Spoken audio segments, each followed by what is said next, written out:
Hey everyone, Tori coming at you with some more Pokemon TCG content. And today I wanted to jump back in and discuss the Loyal 3 now that I've had a little bit more time to sit on it and kind of ruminate on how it fits into this metagame, give an updated list, and give some opinions on why I arrived at those decisions. So let's get into Mochi Madness, or my take on building the Loyal 3 in the Shroud of Fable metagame.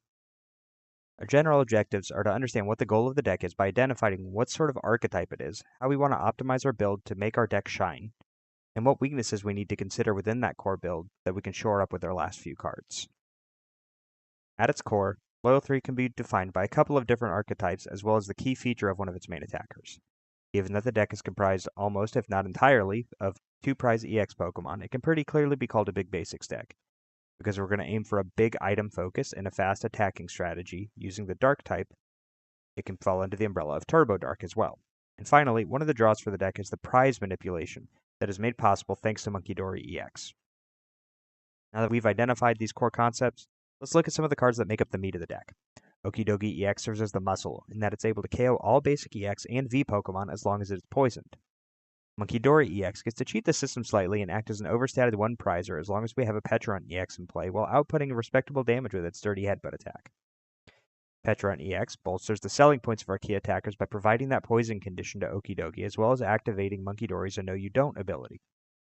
Fezandipiti EX has proven itself to be an amazing consistency tool that our deck can take advantage of slightly more so than most other big basic decks, thanks to the synergy provided by Munkidori, allowing us to force our opponents to take more knockouts to close out a game, thereby allowing us more opportunities to utilize that flip the script ability to keep our attackers flowing. And finally, Binding Mochi pushes our attackers over the edge by giving Okidogi the ability to one-hit KO everything in the format that is not a Stage 2 EX, and Munkidori enters the realm of one-hit KOing almost all basic 2 prizers. And all of this comes at the low price of poisoning our Pokemon, which is something that we frequently want to do anyway. Rounding out our core, we have a lot of familiar cards for the aggressive type of deck that we're aiming to build. Squawkabilly EX can accomplish multiple different tasks with its Squawk and Seize ability. It can feed energy to the discard pile. It can allow us to essentially mulligan a dead hand, and it gives us some much needed draw if we need to use a non-draw supporter to fully pop off on our first turn. The next pair of cards are staples of any aggressive dark deck in the current format, with low HP 2 prizers like Mew EX, Squawkabilly EX, and Teal Mask Ogerpon EX frequently sitting on the bench. Pokémon Catcher gives us the potential to gust up easier prizes from the bench on turns that we may not have the luxury of using our supporter to accomplish this, and Dark Patch functions to allow us to much more easily achieve the 3 energy costs of our main attackers even as early as turn 1 if we're going second. PokéStop can feed energy to the discard pile to activate Dark Patch while also acting as a non-supporter means of sifting through our deck to find our powerful item cards. Janine's Secret Art serves a few different purposes here. First, it acts as energy acceleration by thinning energy cards from our deck and attaching them to our attackers on our board.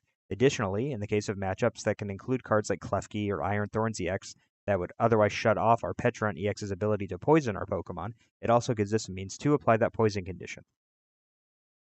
Finally, Radiant Greninja and Mew EX round out our supporting cards by just being strong generalist consistency cards that have proven themselves since their individual introductions to the game. And with that, I think we've covered most of the standout cards in the deck, so let's move on and look at what I consider to be the core list. And so, like I said, this is where I currently stand with the Loyal 3 as a concept at its core in this format. We've got 2 copies of Pecharunt, because you will absolutely always want to be able to enable Okidogi, Munkidori, or any other dark attacker you choose to include. One of each of these Loyal 3 EX cards, because of the purposes they serve to fulfill in our game plan. The Slim supporter line is complemented by some item-based draw/filtering in the form of Trekking Shoes and Pokégear that we can recover a couple of these milled or discarded supporters using Pal Pad to help close out games as well. Catcher and Prime Catcher help to maintain that 2-2-2 prize map that this deck ideally aims to achieve every single game. And the count of Binding Mochi is kind of in the realm of the sweet spot that I think you would want to find in a deck like this, since we don't have something like Arven that would otherwise allow us to run a lower copy. So you may have noticed a few kind of glaring weaknesses within that core that I just showed you. There's a rather low number of attacking options, with only 1 copy each of Munkidori EX and Okidogi EX, and just overall, most of the Pokemon in the deck are one of inclusions. In the currently listed build, there's no reliable answer to Mimikyu, which likes to pop up in these big basic formats. And finally, with Janine requiring energy to be in the deck to accelerate them, 9 may be a bit on the low side for some people. So let's start by tackling those attacking options available to us so we can round out the deck. Obviously, there's always the option to bolster the count of Okidogi EX or Munkidori EX, depending on if the meta you expect to walk into is more V-Star or Big Basic heavy. Roaring Moon EX provides a one-hit KO option on targets that may just be out of reach for Okidogi, such as Dragapult EX or Charizard EX, while also providing a soft answer to Mimikyu in decks that don't contain Mist Energy. Morpeko is the hard answer to Mimikyu, though, if your metagame is much more control-heavy. With a Binding Mochi attached, Morpeko is capable of knocking out Mimikyu regardless of what tool is attached to it, while also retaining those energy more safely on your bench following the use of that Energizer wheel attack. And finally, Blood Moon Ursaluna EX serves as a generalist attacking option that fits somewhat nicely into this deck, since its downsides are pretty naturally mitigated. Its hefty retreat cost and the need to be benched and pushed back to the active on a following turn to reset that Blood Moon attack are never really a problem thanks to Pecharunt EX's Subjugating Chains ability. All of these are viable options, and I'd recommend including 3 or 4 of them to round out the deck. In terms of making the deck and individual cards more consistent, there aren't really a ton of options. You can choose to either more reliably find cards from within the deck by including an additional copy of Ultra Ball, or you can give yourself an out to retrieving a key Pokemon from your prizes with Hisuian Heavy Ball. The energy count can be resolved one of two ways. You can choose to play a larger raw energy count, or add a copy of Super Rod. There's not really much to discuss here, as I'd say this decision comes mostly down to personal preference at the end of the day. And now that we've discussed all the options for filling out the last couple of slots in the deck, let's look at what I think is a pretty decent build to take to any of your local events in this metagame.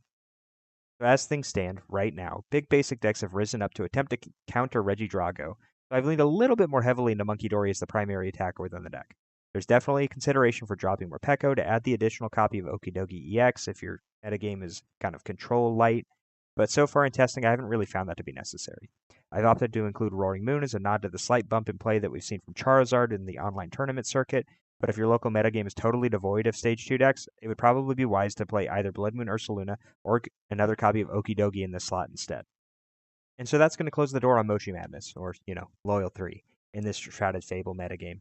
I know that this video is a little bit different than the content that I put out on the channel historically, and I would love to hear your thoughts on what type of video you'd prefer to see moving forward down in the comments, or consider joining the Discord and come talk to us about it there.